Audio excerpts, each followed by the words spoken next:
Si lo tenía aquí.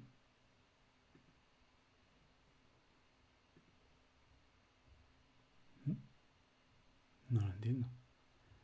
¿Me ves, Papa Macklin? Pues sí, me ves, sí, suele pasar. Estaba aquí probando porque aquí está la Raspberry Pi, pero de pronto se ha desconectado. No sé por qué. No sé qué le ha pasado. Ah, estaba viéndome directamente y has dicho, anda, pues voy a verlo en directo. Voy a ver qué le ha pasado a la cacharra. No sé qué.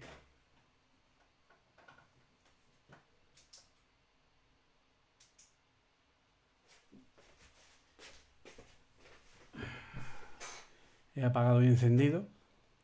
¿Te ha saltado la notificación? Sí, suele pasar cuando estás suscrito. Así que... Pero bueno, ¿qué tal el curso? ¿Está dando bien? Estoy ya produciendo el siguiente, que espero que os guste. Así que bueno, espero ver...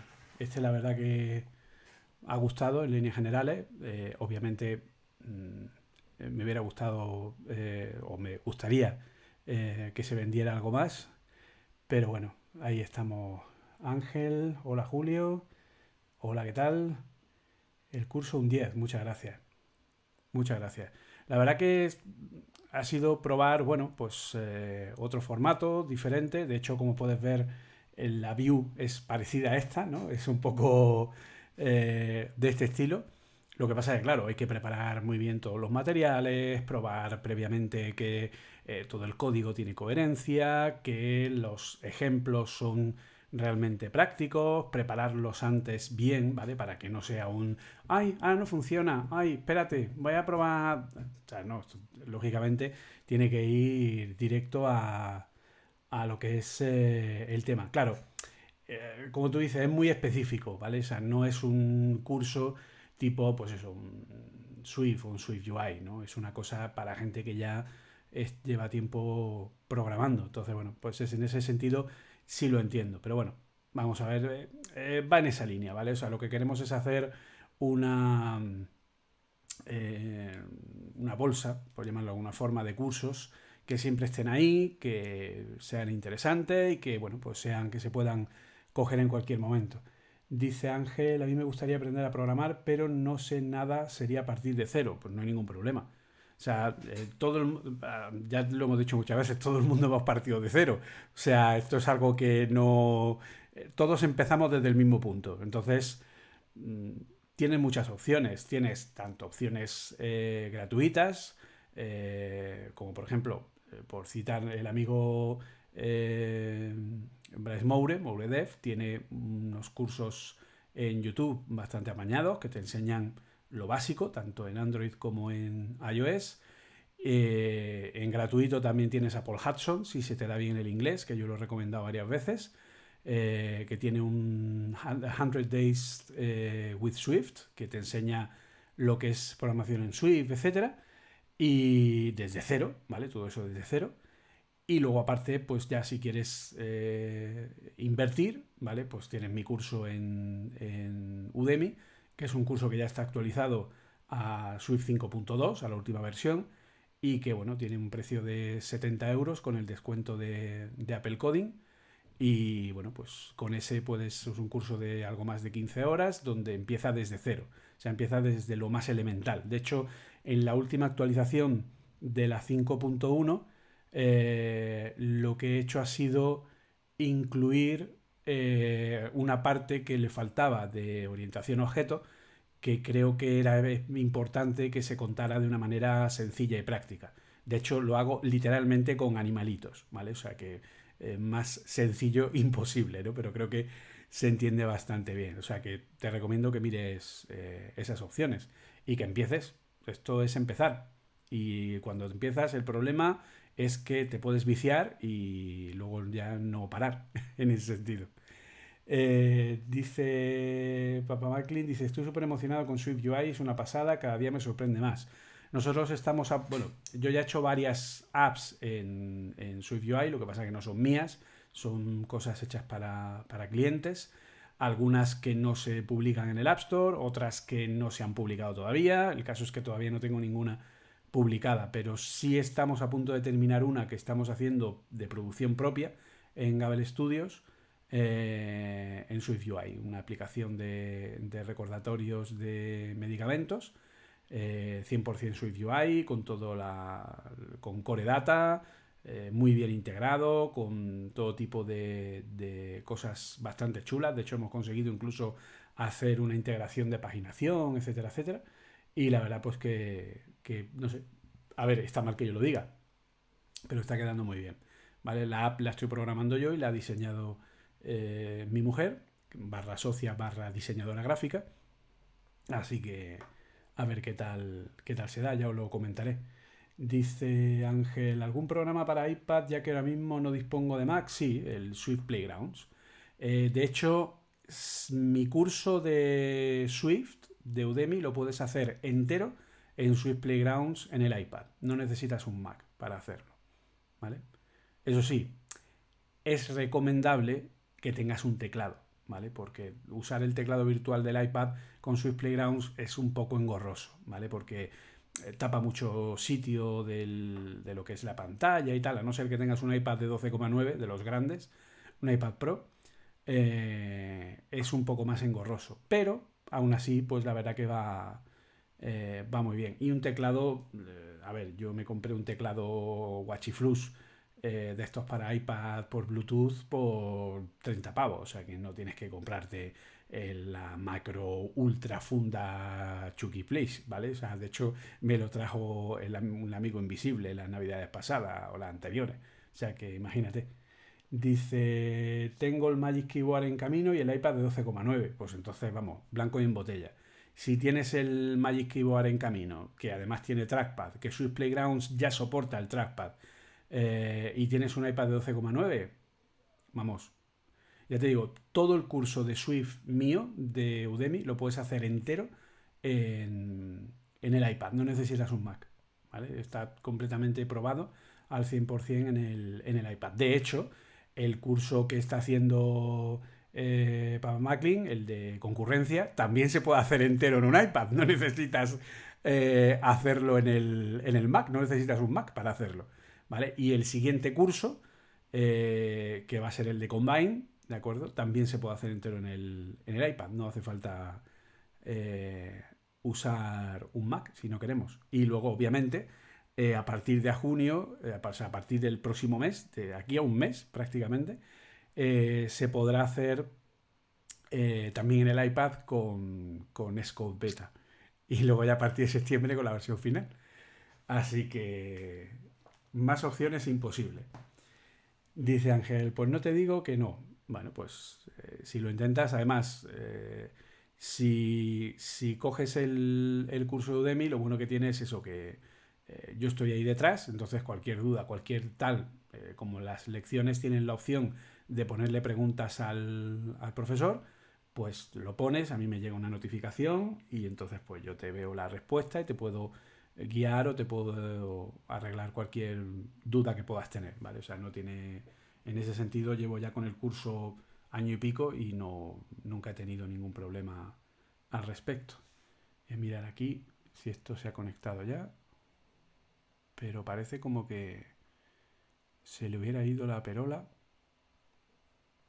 No sé, es una cosa un poco rara. ¿Y contesta por el otro lado o es...?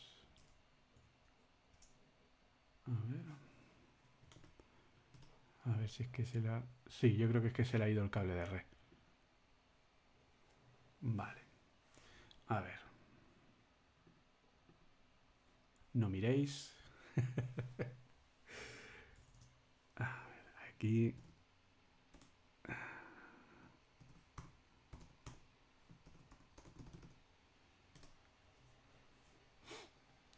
¿Y esto por qué le ha pasado? Checking for updates.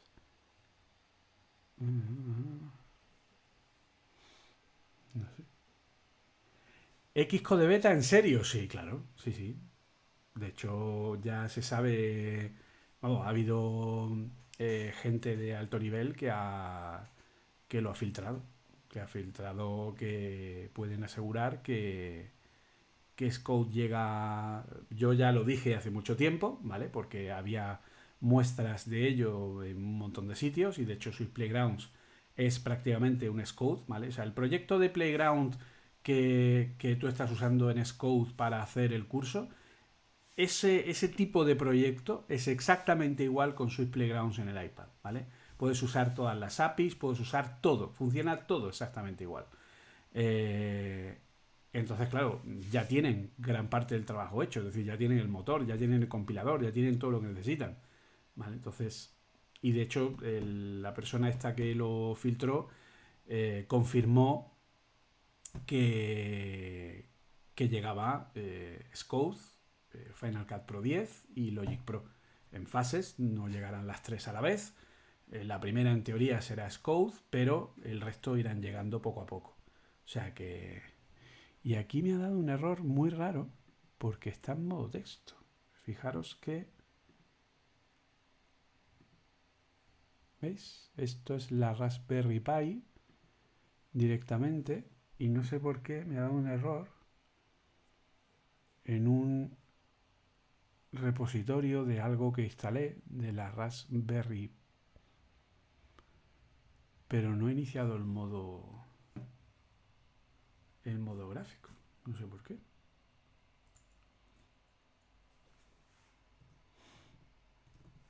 No sé por qué está esto.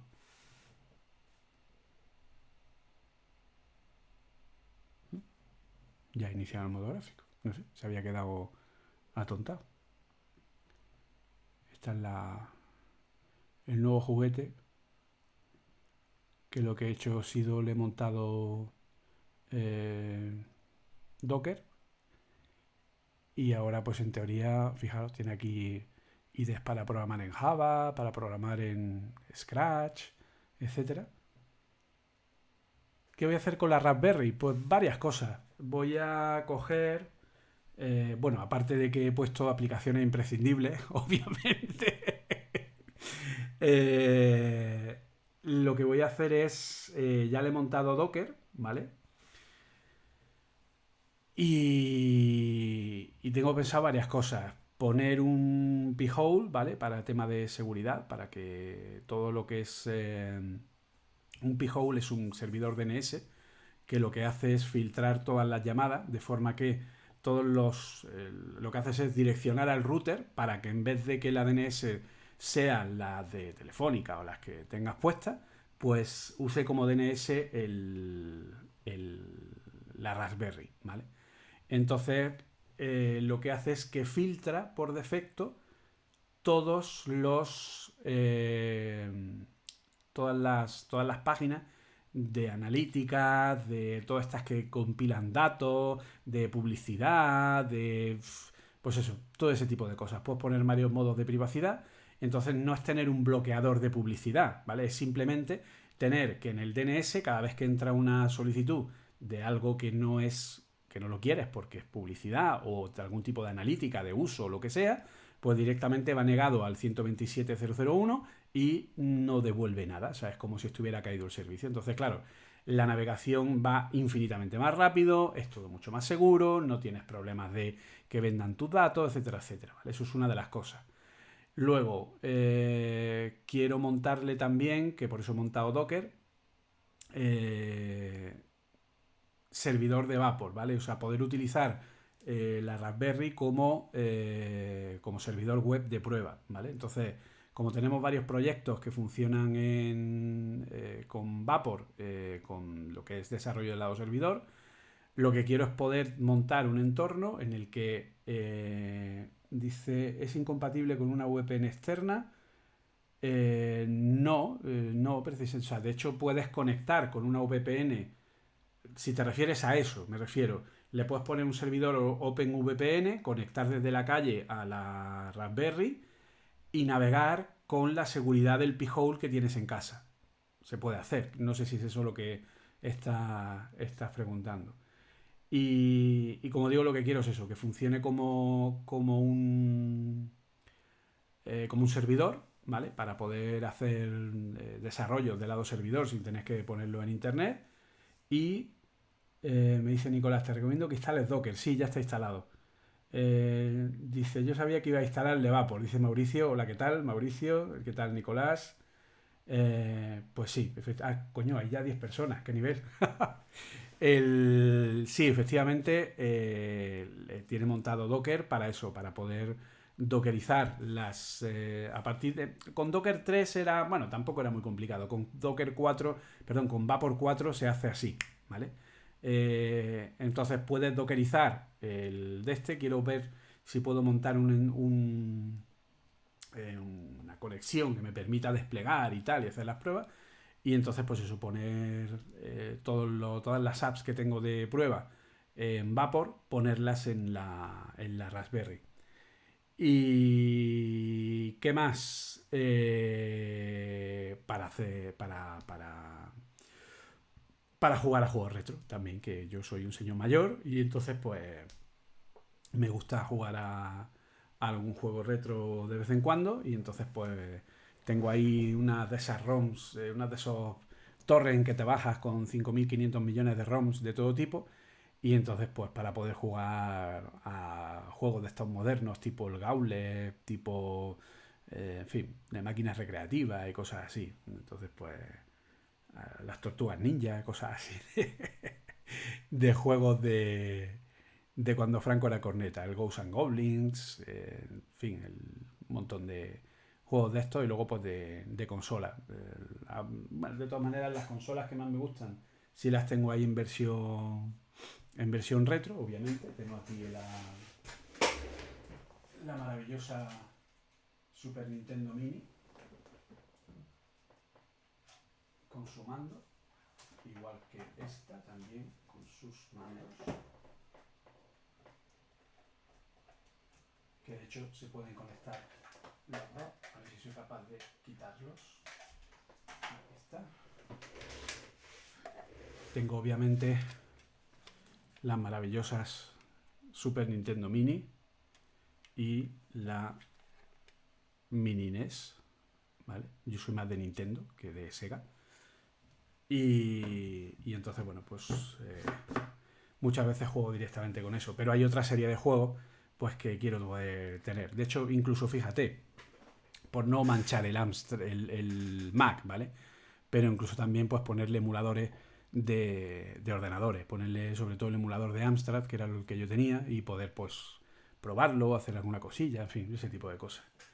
Dice Papá Mac, dice, Caules, madre mía, yo tengo 50. Estás diciendo todo el repertorio de mi infancia. Pues básicamente, como eso, el Indiana Jones y el Templo Maldito, todo ese tipo de juegos tan así, tan bonitos. Entonces, pues poder poner todos esos juegos y bueno, y jugarlo directamente. Además, luego, cuando ves lo que ocupa, la última vez que lo monté, el Gauntlet, ocupaba poquísimo, ocupaba una cosa ridícula. Tenías un Amstrad CPC 472. Hostia, ese era el modelo ese extraño que era como el 464, que era de cinta de cassette, pero tenía otro tipo de colores y otra cosa así rara. Sí, pero el 472 era un modelo, creo, un poquito más avanzado, creo recordar. Eh, y yo tenía el 6128, el de disco, el 6128. Me lo compró mi padre en Navidades del año 85 y fue con el que empecé a programar y tal. De hecho, también me compré a pesar de que tenía disquetes, pero claro, era bastante más barato. Ha entrado el amigo Raúl, ¿qué tal? Control DJ. Buenas tardes a todos. Buenas tardes, profesor. Muy buenas.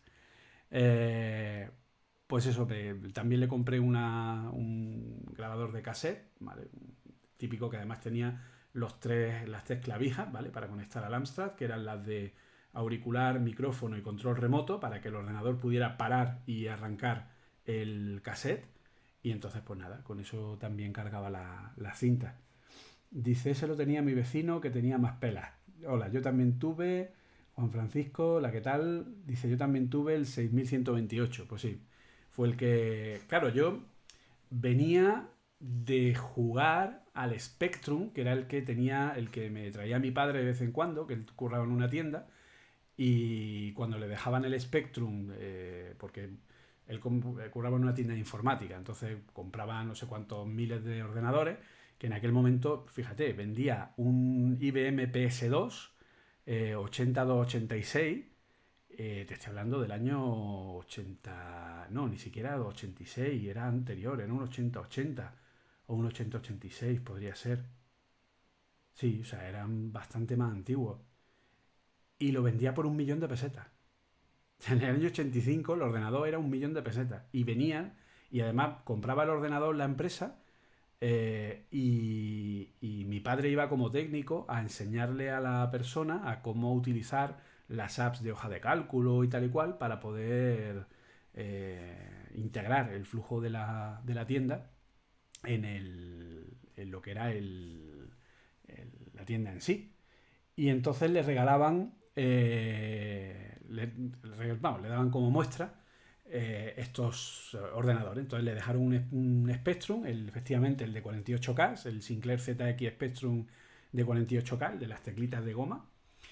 Y se lo trajo algún fin de semana que cerraban y tal. Decía, me voy a llevar el ordenador. Pues lo traía. Y claro, yo estaba acostumbrado eso a lo que es la cinta de cassette, a que se cargara el juego. Ya cuando me trajo el ordenador mío, que ya traía monitor y que tenía su disquetera y tal y cual, pues aquello fue como un... ¡buah! ¡Qué flipada!, ¿no?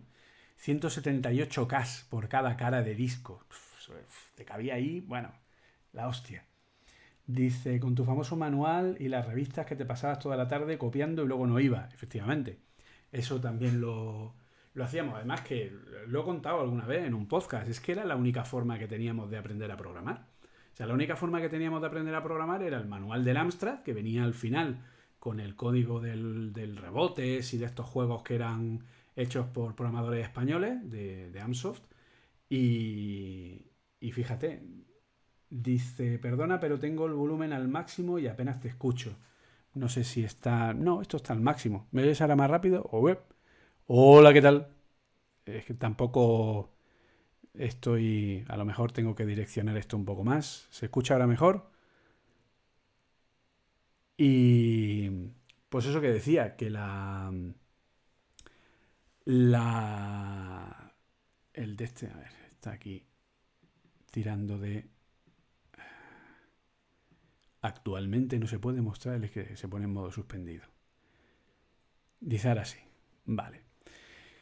Sí, es que si me retiro, como esto es un micrófono de estudio, este micrófono está hecho para que sea hola, ¿qué tal? Muy buenas y bienvenidos a un nuevo episodio de Apple Coding Daily. Pero si me retiro es como, hola, ¿qué pasa? Estoy aquí muy lejos, hasta luego. Pues eso que decía, que, que cuando ya me trajeron el de disquete, pues ya era como, uff, Dios mío, esto tal. Pero claro, es que los juegos de disquete valían 2.200 pesetas, que se dice pronto. O sea, aproximadamente unos 14 euros, más o menos. Y entonces, claro, pues eso era un pastizal para un chaval de pues eso, 10, 11, 12 años que tenía yo cuando usaba el Amstrad, ¿no? Empecé a usarlo con 10 años, pues imagínate con 10 años, papá, me dan 2.200 pesetas para comprar un juego. Te decía, anda, tírame ya, chaval, lo estás flipando. Y entonces, claro, pues aspirabas a las 875 pesetas de los juegos de cassette de Herbe, y entonces por eso tenía el cassette, para poder también jugar y porque todo se ha dicho. Cuando descubrimos la doble pletina del vecino, todos dijimos, oh, qué maravilla, una doble pletina. Pum. Sobre todo lo más divertido era cuando alguien te dijo, sin ningún tipo de fundamento físico o empírico lógico, que si grababan los juegos poniendo el máximo al volumen en el equipo de música, se grababa mejor la señal. Y entonces tú llegabas y decías, ah, sí, y lo ponías, y entonces cerrabas la puerta y se oía en toda tu casa los ruidos esos extraños del... Y, en fin, en aquel momento éramos así de crédulos.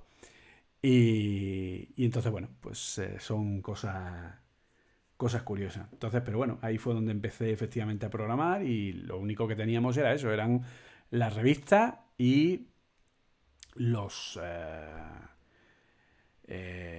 los manuales de instrucciones, ¿vale? Yo luego, incluso también a nivel de Basic, que eran muy parecidos, aunque no exactamente iguales, pues también estuve probando Basic de MSX, tenía vecinos que tenían un MSX2, y entonces pues haciendo también cosas con esos MSX, que además tenían discos que ya eran más parecidos a PC, aunque el formato era diferente, pero bueno, la verdad que funcionaba muy bien y haciendo cositas, entonces pues dice, con el destornillador ajustaban la velocidad de la cinta, básicamente. Sí, sí, hacía virguerías. Y le ponían la de esta de cinta o no para que no se pudiera grabar encima, etcétera, etcétera. Y la verdad que, bueno, es un poco los inicios que teníamos. Luego, claro, uno se acuerda, pues eso, en el colegio la gente te miraba raro, eras el chaval extraño que tenía ordenador y que hacía cosas raras, en fin, lo normal, ¿no? Lo que tiene en aquel momento. Hoy día, por suerte, ya está más normalizado, ¿no? Yo, por ejemplo, mis hijos ahora están jugando al Street of Rage 4, que salió ayer o antes de ayer en Xbox, en el Game Pass. Y nada, y están. De hecho, han empezado los dos a jugar, luego lo han dejado a mitad, luego mi hijo ha empezado desde el principio y se ha hecho el juego entero. En fácil, eso sí, pero se lo ha hecho entero. El tío, ahí diciendo, pues está muy chulo, no sé qué, tal y cual. Y mi hija igual, mi hija le encantan los videojuegos y fíjate que los niños ya están como más normalizados y ya es algo más de... Dice, parece que estás contando mi vida. Me alegro de no ser el único. Pues sí, es lo que tiene. Fuimos precursores en nuestra época. De hecho, fíjate que yo recuerdo que en el colegio donde yo estudié, en Granada, en el Colegio de la Caja de Ahorro de Granada, teníamos un profesor, don Andrés, que le gustaban todas estas cosas. Y entonces había un aula de informática. Pero no sé muy bien de dónde salían esos ordenadores que había ahí, porque de hecho aquello era como una cosa súper extraña. O sea, es más, yo recuerdo que en ese aula de informática había Spectrums para aprender a programar, pero también había, por ejemplo, Commodores, había ordenadores Dragón, que es una marca española que llegó a hacer ordenadores de Dragón 64, que era muy parecido a los Commodore. Y había una serie de ordenadores súper extraños y yo recuerdo que este hombre eh, quiso dar computación y nos quiso enseñar Basic, como una cosa así, o sea, no era una clase de todas las semanas, sino que recuerdo que era una cosa pues, a lo mejor una vez al mes, que de pronto era como una actividad extra, porque además este profesor ni siquiera era profesor de nuestro grupo, ¿no? Pero era como que le habían autorizado, ¿no? De alguna forma a poder enseñar a todas las clases. No sé si estaba yo en sexto o en séptimo de GB. Eh, para los de la ESO sería primero y segundo de la ESO, como diría Goyo. Y creo recordar que lo que hizo fue llevarnos a esta sala, ¿no? De ordenadores, donde teníamos todos los ordenadores puestos así alrededor. Entonces, pues él iba picando código y tal, y nos iba explicando cosas muy sencillas, de hacer una calculadora, cosas muy básicas, ¿no? Pero un poco para que conociéramos, ¿no? Cómo era el tema de la programación. Y recuerdo que éramos poquitos los que realmente cogíamos con ilusión ese tema. Obviamente éramos los raritos, pero bueno, es lo que tiene.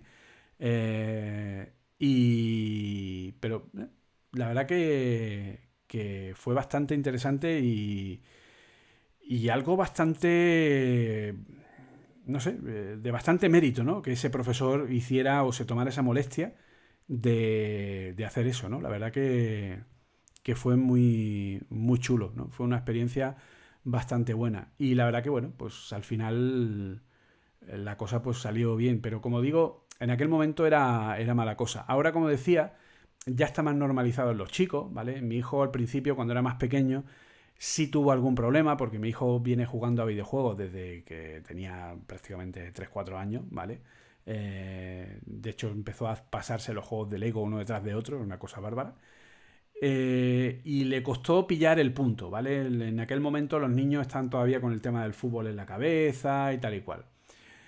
Pero ahora ya, con el tema de la moda del Fortnite y todas estas tonterías, está más normalizado entre los chicos. Y ya sí es más normal que los chicos jueguen a videojuegos. Donde está todavía el problema es con las chicas. Mi hija ahora mismo en clase está ella sola, prácticamente, no tiene amigas, tiene amigos, ¿vale? O sea, lo que tiene es un grupito, son un grupito de amigos y ella, de hecho ahora juegan online y se conectan, ella se pone con su iPad, conecta por Hangouts, deja la conversación en segundo plano, va hablando con ellos y mientras va jugando al, al Roblox, ¿vale? El juego este que es tipo como el Minecraft, pero que es así en plan como con historias más imaginativas y tal. Y entonces juega con ellos, juega partida online que se organiza y tal. Ah, pues vamos a tal partida, pum, se pone tal, empiezan a jugar. Y como digo, mmm, a ella le da igual, ¿vale? O sea, de hecho nosotros le hemos dicho muchas veces que no le dé importancia, que si las niñas no quieren saber de eso, pues que ya sabrán lo que se pierden.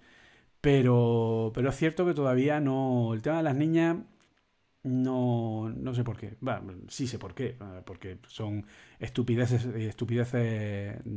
sociales que todavía nos quedan por superar, ¿no? El hecho de que los videojuegos sean cosas de chicos o de chicas. Los videojuegos son cosas de personas. Y puede jugar cualquier persona, ¿vale? O sea, esto es que me parece absurdo, ¿no? Y entonces, si te gusta jugar a videojuegos, pues oye, es una actividad creativa, lúdica, de entretenimiento y para mí mucho mejor que ponerte de forma pasiva a ver vídeos de YouTube o a ver series que no te pueden aportar nada en ese sentido. O sea, de hecho, mi hija empezó viendo vídeos del Minecraft a tutiplén en YouTube hasta que le dijimos, bueno, en vez de ver vídeos del Minecraft, ¿por qué no te instalas tú el Minecraft que lo teníamos en la Xbox y lo pruebas a ver qué, ay, qué tal? Al principio, obviamente, le costó entender cómo funciona el juego, pero ahora es una experta, lo tiene en la Xbox, lo tiene en el iPad y se hace su mundo y sus cosas y lo entiende perfectamente y juega y hace auténticas virguerías y de hecho a veces se ponen los dos a jugar y entonces pues. Pero son cosas eso que, no sé, es de esas típicas tonterías que todavía tenemos que superar como sociedad, ¿no? El hecho de no pensar que es todo de chico o de chica o de mono o de perro o de gato. Hasta los gatos tienen videojuego en el iPad. Tengo un videojuego para el gato en el iPad que es una bolita que se va moviendo, ¿vale? Se llama Cat Games, ¿vale? Si tenéis un gato, buscadlo porque está. Se llaman Cat Games y se lo pone al gato y el gato se pone a jugar, a tocar la pantalla y cuando le da el bichito se mueve así como con un nervio, entonces cuando le toca se mueve a otro sitio, entonces se entretiene el gato ahí un rato jugando. O sea que si hasta el gato puede jugar, pues eso es lo que hay. Dice Xcode o Play, yo he tenido las dos, pero no sé para la próxima generación qué hacer. A ver, lo de Xbox y PlayStation. A ver, voy a ser un poco polémico, ¿vale? Las dos son exactamente lo mismo. Son lo mismo. Una Xbox y una Play es como comparar un PC de Dell y un Mac. Los dos son PC, tienen los mismos componentes por dentro, las mismas librerías, los mismos gráficos, lo mismo todo. ¿Vale? ¿Cuál es la diferencia? Que la Play corre el sistema operativo de Sony, la Xbox corre el sistema operativo de Microsoft. ¿Vale? Entonces, ¿cómo elijo una u otra? Simple, por los juegos, por las exclusivas. Al final, las exclusivas son las que deciden. Entonces, al final, ¿qué pasa? Si tú eres de Uncharted, eres de God of War, eres de Spider-Man, eres pues ese tipo de, efectivamente, de lo exclusivo, ¿vale? Vete a Sony, si estás acostumbrado a ello.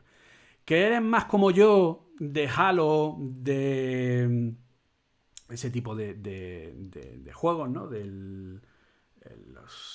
No me acuerdo cómo se llama. Pues te vas a Microsoft, ¿vale? ¿Cuál es el gran problema?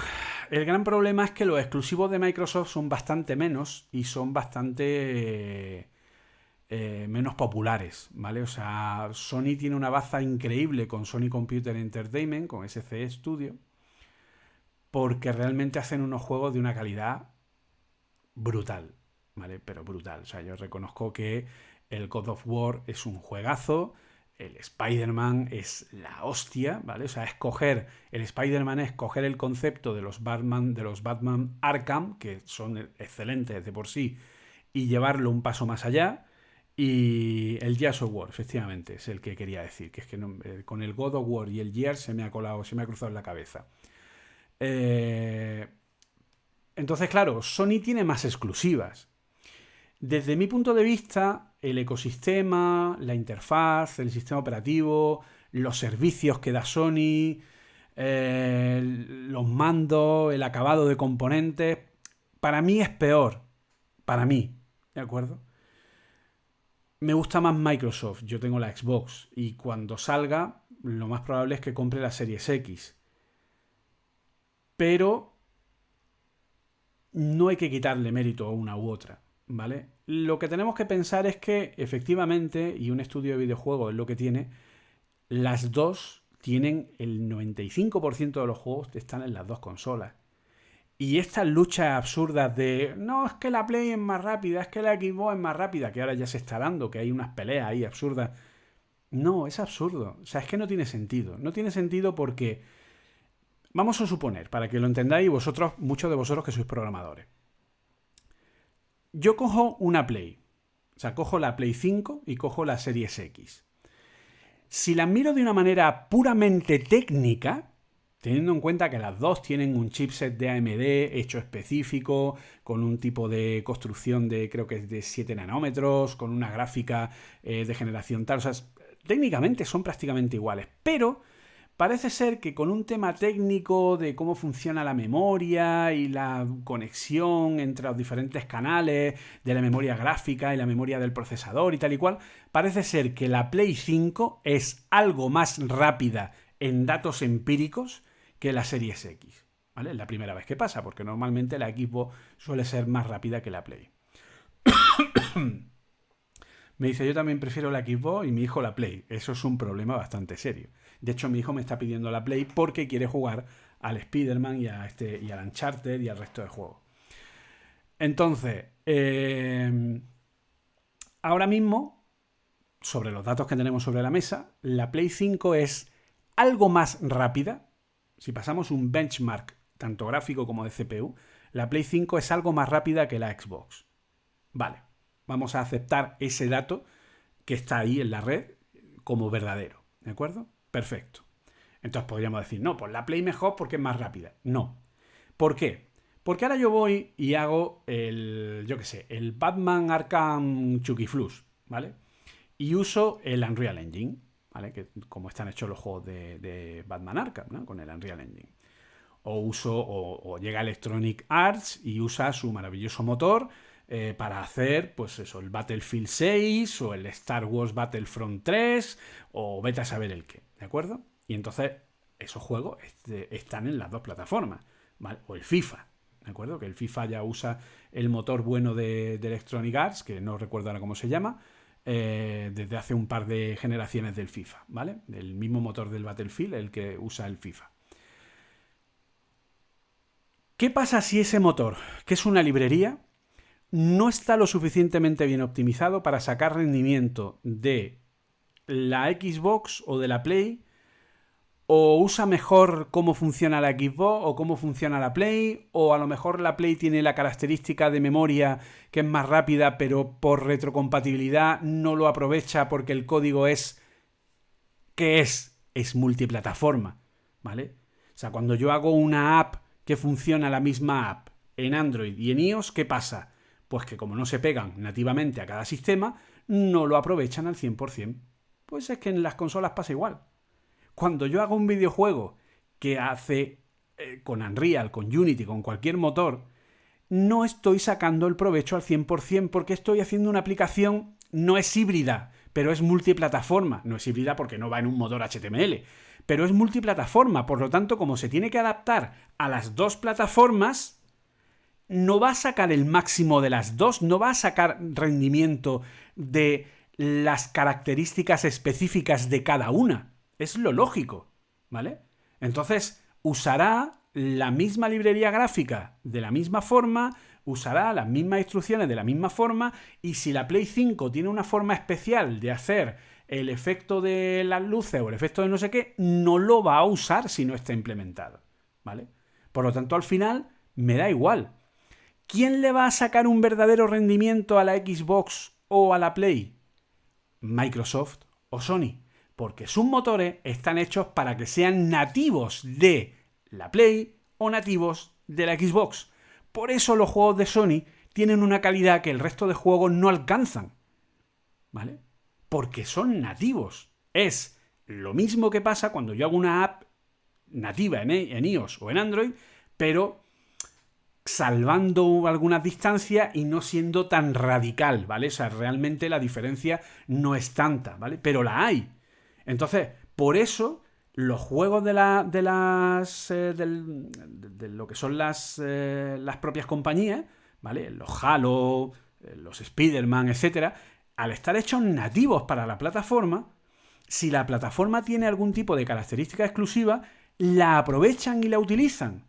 Y si la consola tiene una forma especial de comprimir las texturas o una forma especial de hacer los efectos de, yo qué sé, de anti-aliasing o de luces o de lo que sea, pues lo va a aprovechar mejor, y los juegos que son multiplataforma no lo van a aprovechar porque tienen que usar el mismo motor para las dos plataformas, ¿vale? Por lo tanto, al final, lo que cuenta efectivamente son los exclusivos, ¿vale? Los exclusivos. Así que no podemos decir de ninguna manera que la Xbox o la Play sea mejor una o sea mejor otra, ¿vale? No es como Sheldon, que se tira ahí en la tienda eligiendo una u otra, ¿vale? Y cuando le dice a Amy cuando le dice a Amy que la Xbox está hecha por la gente que hizo el Zune, le dice a Amy, ¿qué es un Zune? Dice, precisamente, es la copia aquella del iPod. Pues efectivamente ese es el tema, ¿vale? Entonces, es cuestión de exclusiva. Yo soy más de Halo. Y luego, aparte, la infraestructura en la nube que tiene Microsoft me parece mejor, por lo tanto el servicio de Xbox Live funciona mejor. Y si te gusta el tema del juego online, Xbox Live es un servicio que prácticamente no notas, ¿vale? Efectivamente, como dice Mauricio Pinatif, es un servicio que prácticamente no notas, que no tiene caídas, que no tiene bajos rendimientos, que funciona como un tiro, ¿vale? Xbox Live funciona como un tiro, pero claro, es que una de las compañías más importantes del mundo en trabajo en la nube, ¿cuál es? Microsoft. Si es que, ¿cuáles son las tres grandes compañías en la nube hoy día? Microsoft, Google, Amazon. Pues entonces, blanco en botella. No puedes comparar Sony. ¿Qué hace Sony? Sony lo que hace es subcontratar con Amazon, en este caso, si no me equivoco, toda la infraestructura de nube. Ellos no hacen nube, ¿vale? O sea, es un poco lo que le pasa a Apple, ¿no? Apple hace unos dispositivos maravillosos, pero en la nube son unos negados. ¿Por qué? Porque no se subieron a la nube en su momento. Entonces, al final, pues usan los servicios de otros. Usan Azure, usan Google Cloud, usan Amazon Web Service. Depende, ¿no? Porque no tienen su propia infraestructura cloud, ¿de acuerdo? Entonces, eso es un problema. Y a Sony le pasa eso. Entonces, los servicios en la red de Sony siempre van a ir peor, ¿vale? Porque no tienen ese know-how, no tienen ese conocimiento que sí tiene Microsoft, ¿vale? Entonces, yo estoy convencido que el servicio en la nube de Xcloud de Microsoft va a ser el que mejor va a ir con diferencia de todos, ¿vale? Y alguno diría, bueno, Google también tiene experiencia, Stadia puede ir muy bien, sí, pero Stadia tiene el problema de que Google no tiene tanta experiencia como Microsoft en todo el tema del software, ¿vale? Ahí también la experiencia es un grado, pero bueno, también tienen muy buena baza para dar un buen servicio, ¿vale? Entonces, y luego el invento del Game Pass en la Xbox es una cosa bastante interesante, ¿vale? O sea, realmente merece la pena pagar el catálogo, ¿vale? Porque al final el hecho de poner los estrenos y algunas exclusivas, como el que acabo de comentar, el Street of Rage 4, si tienes una Play o tienes una Switch o lo que sea, pues lo tienes que comprar, o en Steam, 22 pavos de juego creo que vale. En la Xbox está dentro del Game Pass. Entonces, pues si tienes Game Pass, lo bajas y juegas directamente, ¿vale? Entonces el Game Pass, el que todos los juegos exclusivos de Microsoft vayan directo a Game Pass y no tengas ni que comprarlo, hostia, eso... Y eso Sony yo creo que no lo va a hacer nunca. No lo va a hacer nunca. Porque perdería mucho dinero. Es decir, Microsoft está tirando de capacidad económica para no ganar tanto, pero sí tener una mayor... tirar más, ¿no?, hacia su plataforma. Entonces, bueno, pues eso ya será cuestión de tal. Dice Pepe, dice, yo disfruto también con mi Nintendo Switch. Sí, porque la Switch es otro mundo aparte, ¿vale? La Switch es un móvil Android sobrecargado, hipervitaminado, con un sistema operativo propio, ¿vale? La Switch es la prueba empírica de que Apple ha hecho el canelo con el tema de los videojuegos y que Apple podía tener con el Apple TV un pedazo de consola brutal para juego casual y ha perdido ese tren, ¿vale? O sea, yo tenía mi duda o mi esperanza de que Apple Arcade con los Apple TV y con la posibilidad de usar los mandos de la Xbox o de la Play permitiera pegar un subidón ahí importante, pero no ha servido. O sea, la gente sí usa Apple Arcade está funcionando muy bien, pero no lo suficiente como para que Apple sea considerado un jugador, aunque sea minoritario, ¿vale? Pero no para que sea considerado un jugador.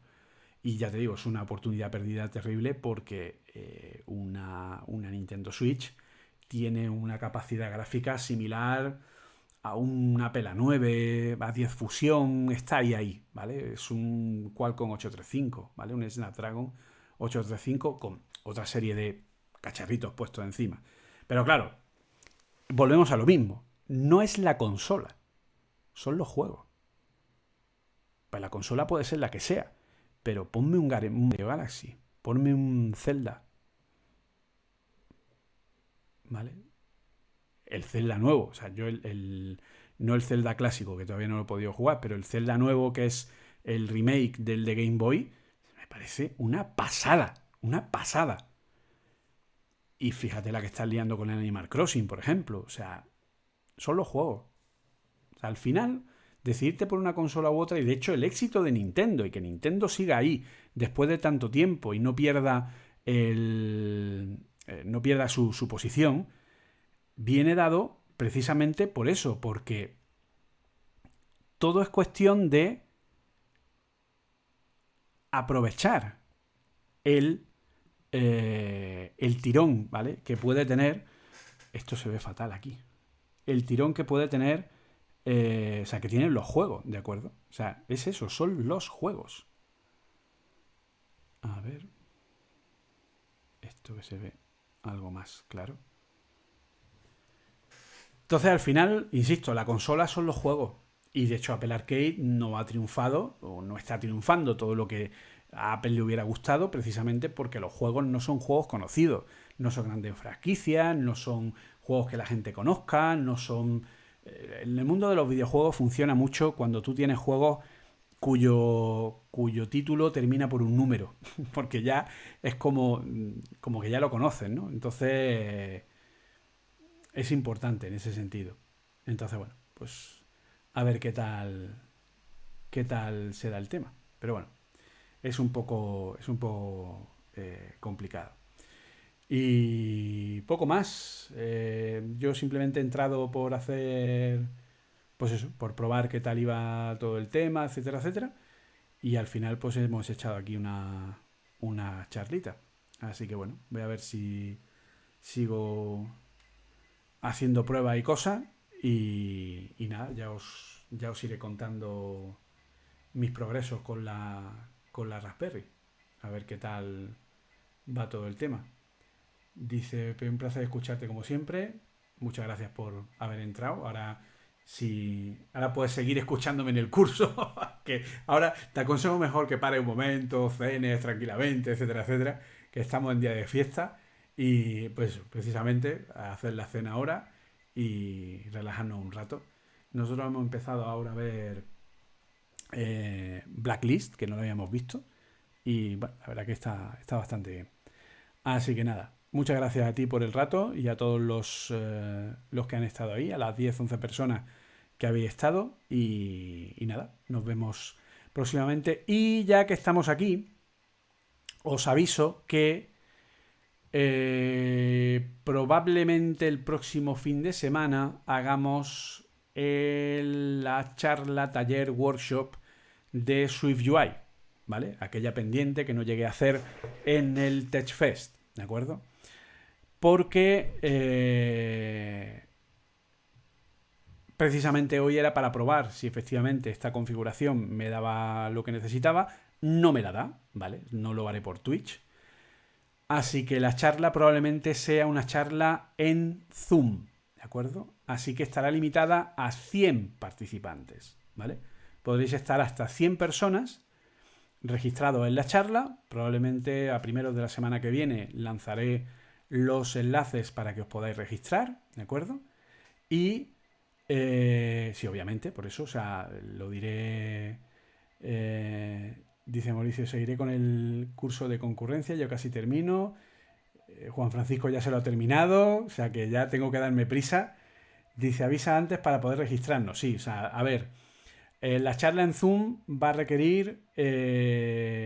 no, en YouTube no va a ser en Zoom, ¿de acuerdo? Es decir, yo pondré una invitación, tendréis que entrar a registraros, yo iré validando los registros uno a uno, ¿de acuerdo? Y luego se hará a través de Zoom, ¿de acuerdo? ¿Por qué en Zoom? Porque Zoom funciona muchísimo mejor. ¿Por qué? Porque el OBS es una aplicación que es híbrida, ¿vale? Es una aplicación que está hecha en Electron y entonces pues no es capaz de tirar correctamente de lo que es la máquina, ¿vale? Sin embargo, en Zoom sí puedo tener el streaming transmitiéndome a mí en la webcam, viendo lo que estoy haciendo y, muy importante, que Xcode funcione bien con todo lo que es el simulador, etcétera, etcétera, ¿vale? Y además, luego esa clase se queda grabada en vídeo y probablemente después la suba a YouTube. Depende, ¿eh? Todavía no lo tengo claro ese tema.